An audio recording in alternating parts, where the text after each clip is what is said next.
Hello বন্ধু, আমি তাপস আবারও চলে এসেছি নতুন ভিডিও নিয়ে। এটি আমাদের ঝিঙে ক্ষেত, 10 কাঠা জমি। বৃষ্টির পর গাছ একটু খারাপ হয়ে গেছে, আজকে ওষুধ দেয়া হয়েছে।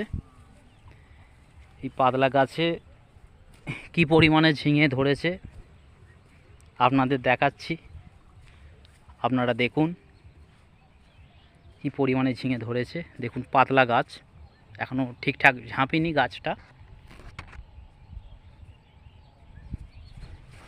দেখুন কি পরিমাণে ঝিঙে ধরেছে, আপনারা দেখুন। হ্যাঁ দেখুন, এগুলো চিকচিকি পরানো হয়েছে যাতে পাখিতে না খেতে পারে। পাখির উপদ্রব এখানে প্রচণ্ড, আপনারা দেখছেন।